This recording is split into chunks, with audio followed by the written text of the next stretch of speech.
भुजंगासन करने के फायदे। थायराइड के लिए बहुत फायदेमंद है क्योंकि ये गर्दन और गले के क्षेत्र में रक्त संचार बढ़ाता है, थायराइड ग्रंथि को उत्तेजित करता है और उसके कार्य प्रणाली में सुधार करता है।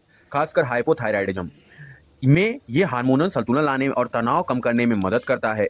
लेकिन गर्भावस्था, हार्निया या पेट के सर्जरी के बाद इसे न करें और डॉक्टर से सलाह लें। भुजंगासन कैसे करें? पेट के बल लेट जाएं, हाथ कंधों के नीचे रखें, हाथों पर जोर देकर छाती और सिर को ऊपर उठाएं, निचला शरीर जमीन पर ही रहे, गले और गर्दन में खिंचाव महसूस करें और कुछ देर रुकें। चक्रासन थायराइड के लिए बहुत फायदेमंद है क्योंकि ये सीधे थायराइड ग्रंथि और पेट्यूटरी ग्रंथि को उत्तेजित करता है, गले के क्षेत्र में रक्त प्रवाह और ऊर्जा बढ़ाता है, जिससे हार्मोन्स उत्पाद में सुधार होता है और तनाव कम होता है, जो थायराइड समस्याओं को ठीक करने में मदद करता है। ये आसन शरीर को ऊर्जावान बनाता है और मेटाबॉलिज्म को ठीक करने में सहायक है, जिससे हाइपोथायराइडिज्म एंड हाइपरथायराइडिज्म दोनों में लाभ मिलता है। उष्ट्रासन थायराइड के लिए बहुत फायदेमंद माना जाता है।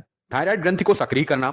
उष्ट्रासन करते समय गर्दन के क्षेत्र में एक नियंत्रित खिंचाव आता है, जिससे गर्दन में स्थित थायराइड और पैराथायराइड ग्रंथियां उत्तेजित होती हैं।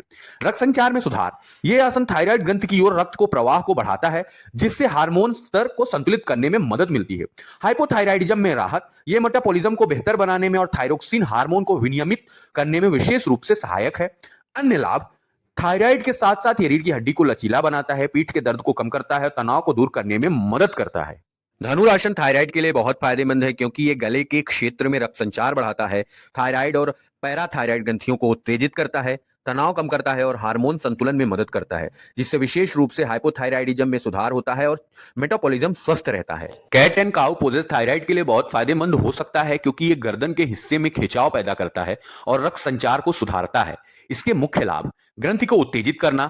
यह मुद्रा थायराइड ग्रंथि को धीरे से उत्तेजित करती है, जिससे इसके कार्य करने की क्षमता में सुधार हो सकता है। तनाव कम करना। यह योग मुद्रा रीढ़ की हड्डी को के लचीलेपन को बढ़ाती है और मानसिक तनाव को कम करती है, जो थायराइड असंतुलन का एक बड़ा कारण है। बेहतर ब्लड फ्लो। गर्दन के आगे और पीछे मूवमेंट से थायराइड क्षेत्र में ऑक्सीजन युक्त रक्त प्रवाह को बेहतर करना। इसे संस्कृत की भाषा में मार्जरी आसन भी कहते हैं और बितलासन भी कहते हैं।